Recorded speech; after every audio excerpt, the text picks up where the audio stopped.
오늘부터 우리는 가스펠 프로젝트 구약 4권을 시작합니다. 우리는 창세기부터 사사기를 거쳐서 사무엘상의 전반부의 이야기를 우리 함께 나누었습니다.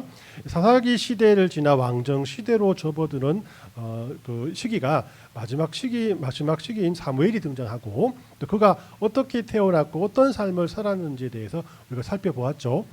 오늘부터 시작되는 구약 4권은 사무엘 상하의 이야기와 이스라엘의 첫 번째 왕인 사울과 또 두 번째 왕인 다윗 시대에 대해서 우리 함께 나누어 보도록 하겠습니다. 어떤 면에서 구약에서 가장 재미있는 부분이기도 합니다. 그죠? 왕국의 성립이라는 이야기처럼 여러분들 예수 복습을 잘 해서 철저히 하셔서 하나님께 준비해 주신 큰 은혜를 받으시는 저와 여러분들 되었으면 합니다. 캐나다 지역의 종교에 대한 리서치를 제가 한번 찾아봤는데요. 이 무신론자의 비율이 8대2 정도가 된다고 합니다.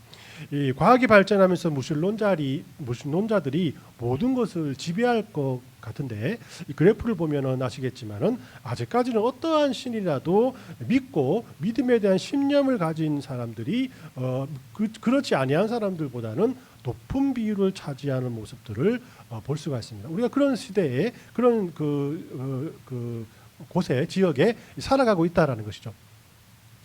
그러나 중요한 것은 이 갈등의 원인이 되는 것은 신의 존재 여부가 아니라 삶 속에서 신의 권위를 얼마나 인정하는가에 있지 않나라는 생각을 합니다.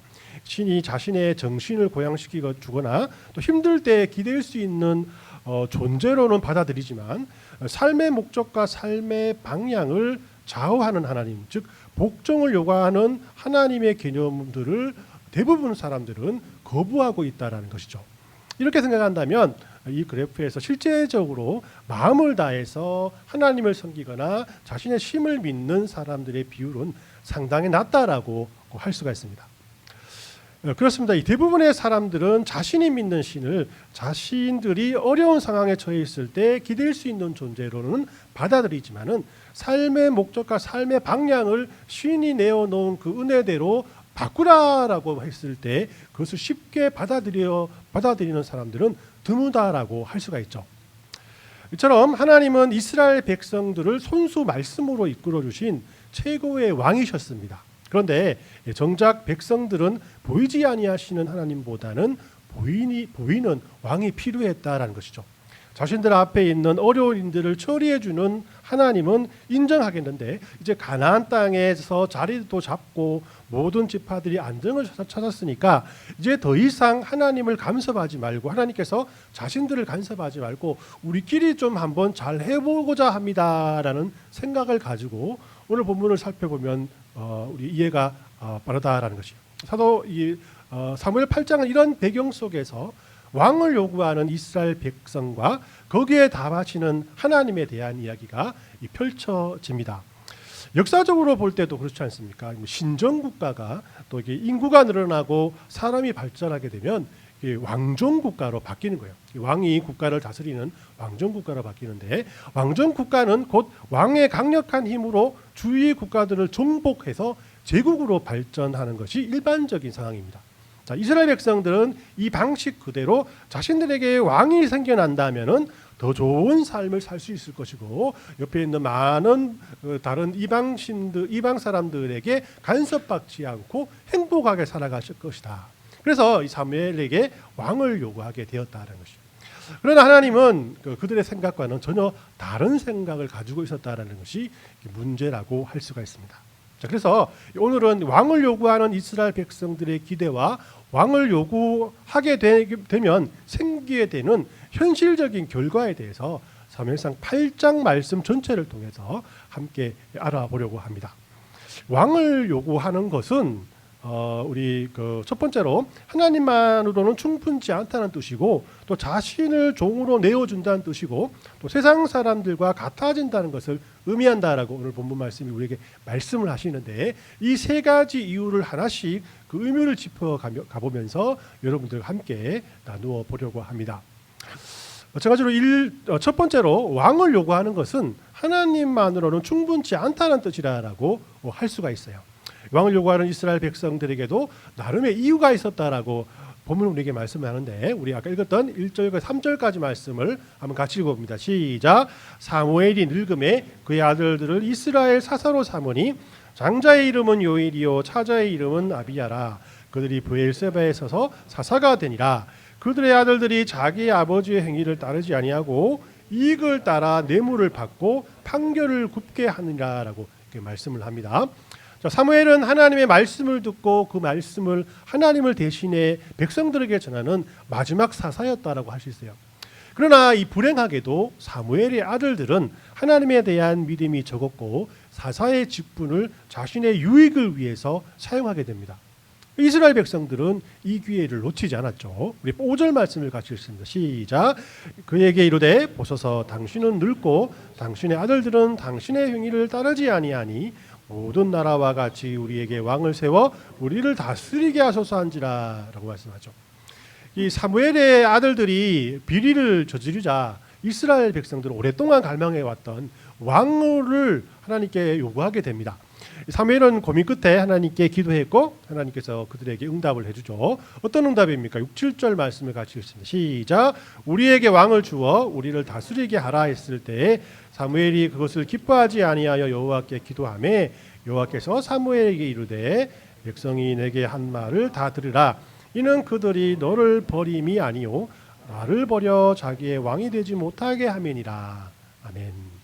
자, 우리가 생각해봐도 출애굽기 때 이 가나안 땅에 정착했을 때 출애굽 시대 때 수많은 전쟁과 기근 속에서 하나님이 이스라엘 백성들에게 아낌없이 베푸시고 또 그들을 보호해 주셨다는 것을 우리는 성경을 통해서 잘 알 수가 있습니다.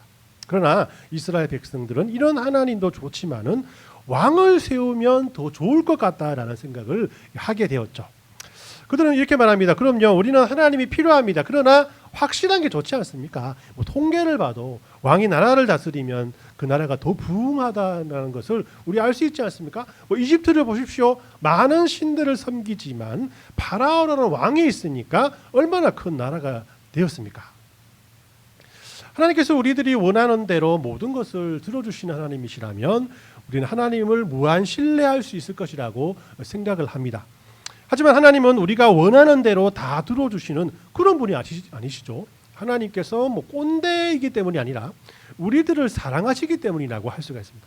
자, 이스라엘 백성들은 하나님을 볼 수 없고 통제할 수도 없는 분이심을 알기 때문에 그들이 볼 수도 있고 접촉할 수도 있고 통제할 수도 있는 그런 왕을 요구하게 된다라는 것이에요. 하나님은 이들의 요구를 자신에 대한 거부로 여기십니다. 그러나 결국 그들의 요구를 들어주시기로 작정하셨습니다. 자, 그럼 왕을 요구하는 것이 그렇게 악한 것이라면 왜 하나님은 그들에게 왕을 허락해 주신 것일까요? 그 이유는 때로는 하나님께서 기도에 응답해 주심으로 그 동기가 잘못되었다라는 것을 우리에게 가르치시기 때문이라고 할 수가 있습니다. 로마서 1장 26절 말씀을 같이 읽어봅니다. 시작. 이 때문에 하나님께서 그들을 부끄러운 욕심에 내버려 주셨으니 라고 했죠. 부끄러운 욕심에 하나님께서 그냥 내버려 둔다라는 겁니다. 하나님께서 이스라엘 백성들이 바라는 모든 것들을 다 들어주시는 것이 어떤 면에서는 하나님께서 그 욕심대로 내버려 두는 그런 하나님의 심판이었다라고 할 수가 있는 거예요. 자, 이를 신학적인 용어로는 하나님의 유기라고 이렇게 말합니다. 잘못된 것에 대해서 말씀하시지 않고 그대로 내버려 두는 것이라는 거죠. 하나님의 유기는 하나님의 피조물인 그래서 우리에게 가장 큰 심판이 될 수 있어요. 반대의 개념이 뭡니까? 하나님의 선택이요 하나님의 간섭이라고 할 수 있습니다. 즉 우리가 기도하는 것이 응답되지 않았을 때 우리가 화만 내고 하나님께 삐질 것이 아니라 우리들을 바른 길로 더 완전한 길로 이끄시는 하나님의 또 다른 방법이 있다는 것을 믿는 것이 하나님의 선택이요 하나님의 간섭이라는 것입니다. 하나님께서 우리에게 주실 수 있는 가장 큰 복은 그래서 하나님만으로 행복할 수 있는 능력입니다. 하나님께서 우리에게 주신 가정과 하나님께서 우리에게 주신 남편과 아내, 하나님께서 우리에게 주신 물질과 직장, 이것이 가장 큰 하나님의 축복으로 여기며 살아갈 때에 하나님은 더 좋은 것으로 더 완전한 것으로 우리를 이끌어 주실 것이라는 것입니다. 자, 하지만 이스라엘 백성들이 왕을 요구하는 것은 하나님보다 왕의 제도와 또 왕이 더 믿음직했기 때문이라는 것을 우리가 알 수 있는 겁니다. 이는 아담과 하와가 에덴 동산이라는 지상 낙원에서도 불구하고 낙원에 살았음에도 불구하고 거기에 만족하지 않고 하나님보다 더 높아지려고 보암직도 하고 먹음직도 한 선악과를 먹었던 창세기의 이야기를 그대로 답습하는 것이라고 할 수가 있습니다. 그리고 그 모습 그대로 이스라엘 백성들은 하나님보다 더 자신을 만족시켜줄 그 무언가를 찾았고 자신에게 왕이 생긴다면 더 좋겠다. 하나님께서 통치하는 그 나라보다도 더 행복한 삶을 살아갈 수 있다라고 계속해서 하나님 앞에 투정을 부리고 있다라는 것입니다. 자, 두 번째로 왕을 요구하는 것은 자신을 종으로 내어주는 일이라고 성경은 우리에게 말합니다. 우리 16절에서 18절까지 말씀을 같이 읽어봅니다. 시작. 그가 또 너희의 노비와 가장 아름다운 소년과 나귀를 끌어다가 자신의 일을 시킬 것이며 너희의 양떼의 10분의 1을 거두어 가리니 너희가 그의 종이 될 것이라. 그날에 너희는 너희가 택한 왕으로 말미암아 부르짖되 그날에 여호와께서 너희에게 응답하지 아니하시리라 하니라고 이렇게 말씀을 하죠. 사무엘은 왕이 이스라엘을 통치하게 될 경우에 어떤 일이 일어날 것인가에 대해서 이스라엘 백성들에게 말을 합니다. 사무엘상 8장 10절부터 보면은 이 왕은 백성들의 아들들과 딸을 데려다가 일꾼을 삼을 것이고 좋은 땅과 작물을 세금으로 가져다가 그들의 신하에게 줄 것이다. 그때 너희들이 택한 왕에 대해서 불만이 있어서 하나님께 부르짖어도 하나님께서는 응답하지 아니할 것이다라고 그들에게 엄포를 하고 있는 겁니다. 자, 이 말은 어떤 말입니까? 만약에 너희가 하나님 외에 다른 왕을 섬기게 된다면 그 왕이 너희를 구원해 주기는커녕 너를 노예로 삼을 것이다라고 말씀을 하고 있는 겁니다. 우리는 살아가면서 하나님보다 더 의지하는 것들이 많이 생길 수가 있습니다. 그러나 하나님보다 더 의지하는 것이 처음에는 좋아 보이고 또 우리들의 문제를 다 해결해 줄 것 같이 생각되나 결국은 그것이 올무가 되어 이전보다 더 불편한 삶을 살아갈 때가 있을 것이다라고 말씀하는 것입니다. 자, 이스라엘 백성들이 가나안 땅을 정복할 때 하나님께서 그곳에 있는 모든 사람들을 쫓아내라고 명령하지 않았습니까? 그러나 그들은 이 사람들을 쫓아내지 않고 이들을 종으로 삼고 노예로 부리면은 우리의 삶이 더 윤택해지고 더욱더 하나님을 잘 섬길 수 있을 것이다라는 생각을 하면서 그들을 쫓아보내지 아니했던 거죠. 하지만 결국 어떻게 됐습니까? 이스라엘 백성들이 가나안 땅에서도 계속해서 우상을 섬기고 하나님이 싫어하시는 이방 사람들의 관습을 쫓게 된 것은 많은 요인들이 있지만은 그중에 가장 큰 요인이란 것은 그들이 쫓아내지 않고 함께 살게 했던 가나안 사람들 때문이었다는 것이 성경의 해석이라고 할 수가 있는 거예요. 여러분들 행복과 안전을 얻으려고 어떤 것에 의존하게 되면 결국 그것에 종노릇하게 될 것입니다.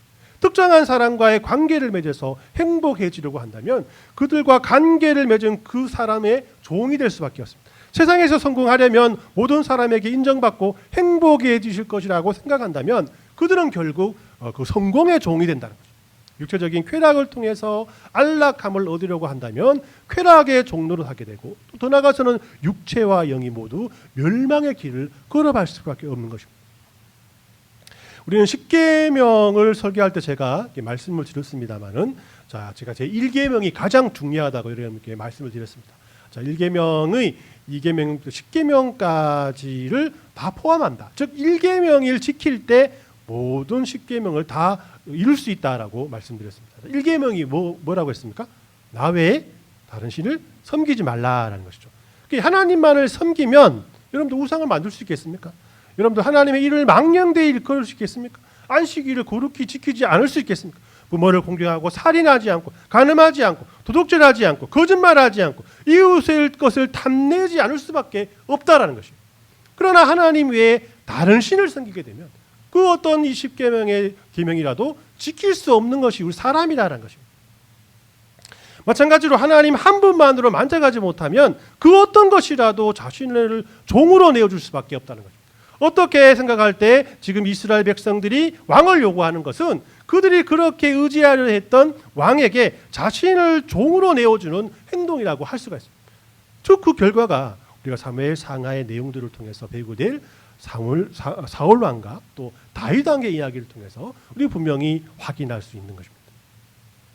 마지막으로 세 번째로 왕을 요구하는 것은 세상 사람과 같아지는 것이라고 성경 우리에게 말씀합니다. 19절에서 22절까지 말씀을 같이 읽습니다. 시작. 백성이 사무엘의 말 듣기를 거절하여 이르되 아니로소이다. 우리도 우리 왕이 있어야 하리니 우리도 다른 나라와 같이 되어 우리의 왕이 우리를 다스리여 우리 앞에 나가서 우리의 싸움을 싸워야 할 것이니이다 하는지라. 사무엘이 백성들의 말을 다 듣고 여호와께 아뢰니 여호와께서 사무엘에게 이르되 그들의 말을 들어 왕을 세우라 하시니 사무엘이 이스라엘 백성들에게 이르되 너는 각기 성읍으로 돌아가라 하니라. 아멘. 자, 이스라엘 사람들은 왕이 결국 권력을 남용하게 될 것이라는 경고를 받았음에도 불구하고 여전히 왕을 요구하게 됩니다. 자신을 이끌어줄 눈에 보이는 누군가를 원한다는 것이에요. 자신들을 세상의 모든 나라와 구별해 주셨던 하나님을 잃어버리는 상황이지만은 그럼에도 불구하고 이스라엘 백성들은 세상 나라와 같이 세상 나라와 같은 사람들이 되기를 원하고 있다라는 것입니다. 그 좋은 예를 우리는 앞으로 살펴볼 사울 왕과 다윗 왕과 솔로몬 왕과 또 솔로몬 이후에 남유다와 북이스라엘 왕을 통해서 확인할 수가 있죠. 이 모든 왕들은 실수하기도 하고 사람들을 실망시키기도 하고 유혹에 약하기도 하고 또 하나님께 교만했기도 했고 또 백성들을 착취하고 또 자신의 욕심으로 백성들을 전쟁에 몰아넣는 어떤 면에서는 장점도 있지만 단점도 너무나 많은 우리와 동일한 사람이었다라는 거죠. 자, 그러면 이스라엘 백성들이 세운 왕이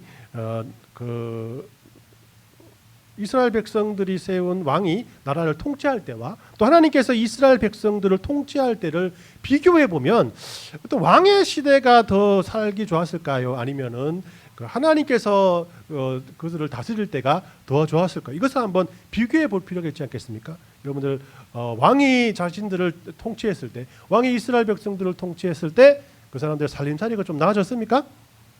아니죠. 우리 하나님께서 이스라엘 통치하던 여호수아와 사사 시대의 전투를 한번 생각해 봅시다. 여호수아 사사 시대의 전투를 분석해 보면 전쟁의 승률이 상당히 높다 낮다? 높습니다. 하나님께서 동의하신 전투에는 모두가 승리했고 하나님께서 불순종했던 그 전투에는 모두 실패하게 된 것이죠. 우리가 이 왕정 시대로 돌아와서 또 사울 왕을 보면은 사울 왕은 많은 전투에서 승리했지만 또 많은 전투에서 패배를 하게 돼요. 근데 또 다윗 왕은 많은 전투에서 승리하게 하는 모습들을 우리가 볼 수 있다는 거죠. 즉 이 왕정 시대에는 왕이 가지고 있던 하나님에 대한 믿음이 승패를 좌우하는 결과를 가져오게 됩니다. 이렇게 볼 때 어떤 전쟁이라도 그 전쟁의 승패는 하나님께 달려있다는 사실을 우리가 알 수 있는 겁니다. 이런저런 조건을 제공해 준다면 기독교의 하나님도 괜찮다고 여기는 사람들이 많이 있습니다. 즉 하나님이 이걸 해주고 저걸 막아주시고 자기의 원하는 것들을 주신다면은 그것을 믿겠습니다라고 하는 믿음을 가지고 있는 사람이에요. 그러나 이것은 믿음이 아니라고 성경은 말합니다. 조건부로 순종하는 것은 여전히 불순종이에요. 왜 조건에 부합한다면은 하나님을 믿지 않는다라는 그런 고백 아니겠습니까? 세상은 이렇게 우리들에게 하나님을 믿어도 된다. 그러나 조건부로 믿고 순종해라라고 말합니다. 이런 믿음이 효율적이고 논리적이라고 하는 것이죠. 이스라엘 백성들은 세상의 왕처럼 하나님께 어떤 조건을 걸고 그 조건을 백성들 스스로가 정하여서 하나님을 조정하며 자신들의 욕심대로 입맛에 맞게 그리고 편하게 믿으려고 했다라는 것이에요. 성경은 이것이 세상 사람과 같아지는 것이라고 말씀합니다. 주위의 모든 나라가 왕이 통치하는 나라니까 우리도 그들처럼 왕이 통치하는 나라를 만들자. 이것이 그들의 생각이었던 거죠. 그러나 이스라엘 사람들이 주위에 있는 많은 사람들과 또 구별되는 가장 큰 정체성이 무엇입니까? 모든 나라들은 왕이 통치하지만 이스라엘 나라는 하나님이 통치하신다는 것이 그들의 정체성이 아니었겠습니까? 그들은 그 정체성을 버리면서까지 그들을 따라가려고 했다는 것입니다. 여러분들이 경영하는 사업체가 있습니까? 그리스도인이 경영하는 사업체가 되기 위해서는 세상 사람과 똑같이 직원들을 일꾼으로만 보고 이용해 먹으려고 해서는 안 된다라는 거죠. 직장에서도 그리스도인으로 살아가는 것은 단순히 돈을 받고 다니는 직장이라 생각하고 그들과 똑같이 눈치 보고 자신의 유익만을 챙기고 또 뭐 비리들을 저지르는데 주저하지 않는다면은 그 이스라엘 그리스도인이라는 사람들이 어찌 비그리스도인과 무엇이 다르겠냐라는 것입니다. 그래서 왕이신 하나님을 따르려면 절대적으로 조건 없이 예외 없이 믿음으로 하나님 앞에 발을 내디뎌야 합니다. 그리스도인으로 살 것인가? 아니면 그렇게 그냥 세상 사람으로 살 것인가? 여러분 결단해야 한다는 것입니다. 그러나 이 결단이 그리 쉬운 것이 아니죠. 우리가 조건 없이 하나님께로 몸을 던졌을 때 하나님의 자녀로서 살아간다고 결단을 할 때 하나님께서 우리를 받아주시고 우리를 책임져 줄 것인 것을 여러분 어떻게 확인할 수 있겠습니까? 어떻게 확신할 수가 있겠습니까? 우리는 어떤 근거를 찾아야 한다는 것이에요. 그러나 성경은 우리가 하나님께서 우리를 받아주시고 보호해 주신다는 확신이 십자가뿐임을 우리에게 말씀하고 있습니다.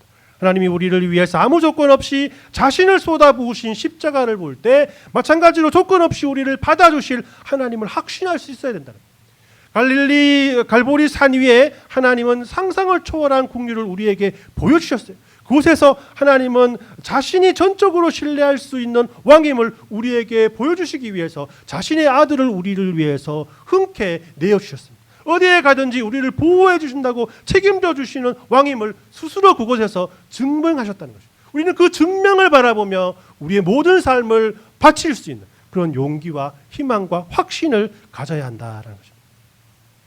그 말씀을 정리합니다. 우리는 신정국가였던 이스라엘이 왕정국가로 넘어가는 순간을 오늘 본문을 통해서 확인하게 됩니다. 그러면 우리가 지금 하나님께서 직접 통치하시는 신정국가로 돌아가야 된다. 우리 뭐 다 필요 없고 하나님이 우리 왕이 되어 주십시오. 그렇지는 않죠, 그죠?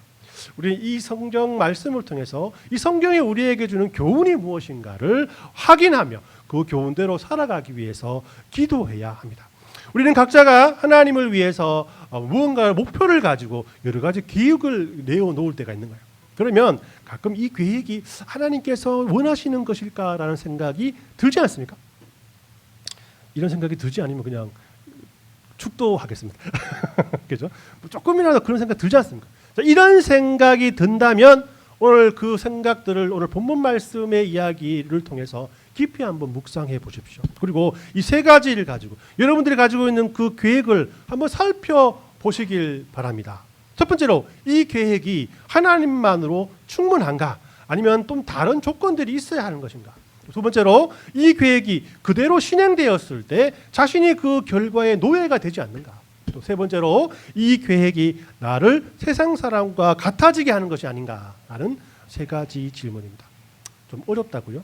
그럼 좀 쉽게 여러분들에게 설명드리겠습니다. 로또를 생각하십시오. 여러분 로또에 당첨되지 않는 것이 성경적이다. 이것을 여러분들이 증명하기 위해서 오늘 이 세 가지의 제목을 한번 맞춰보도록 하겠습니다. 첫 번째로 로또 당첨이 하나님보다 나를 만족하게 하는가? 두 번째, 로또 당첨이 여러분들을 돈의 노예로 만들지 않나? 예스, 노 속으로 말하세요. 세 번째로 이 로또 당첨이 나를 세상 사람과 같아지게 하진 않나? 떨리죠. 부럽게 떨리죠. 그죠? 그렇기 때문에 여러분들은 로또에 당첨되지 않은 것이 확실하다라는 것입니다. 주님의 이름으로 위로받으시길 바랍니다. 할렐루야. 다른 방법을 찾아보시는 것이 더 빠를 줄 믿습니다. 자, 이제 9월이 시작되었습니다. 가을이 시작되고 겨울까지 남은 2025년도 하반기를 올 초에 세웠던 많은 계획들을 하나님 앞에 내어놓고 다시 한번 기도하며 세워나갔으면 좋겠습니다. 그리고 이 계획들이 조건부 신앙이 되지 않고 그리 아니하실지로의 신앙이 되었으면 좋겠어요. 그리 아니하실지라도 감사합니다. 우리는 하나님 한 분만으로 만족하기 때문입니다. 하나님 한 분만을 나의 왕으로 모시고 세상과 구별되는 그런 삶을 살길 원합니다. 이런 고백으로 하나님께 영광 돌리는 저 여러분들 되시길 예수님의 이름으로 축원합니다. 아멘.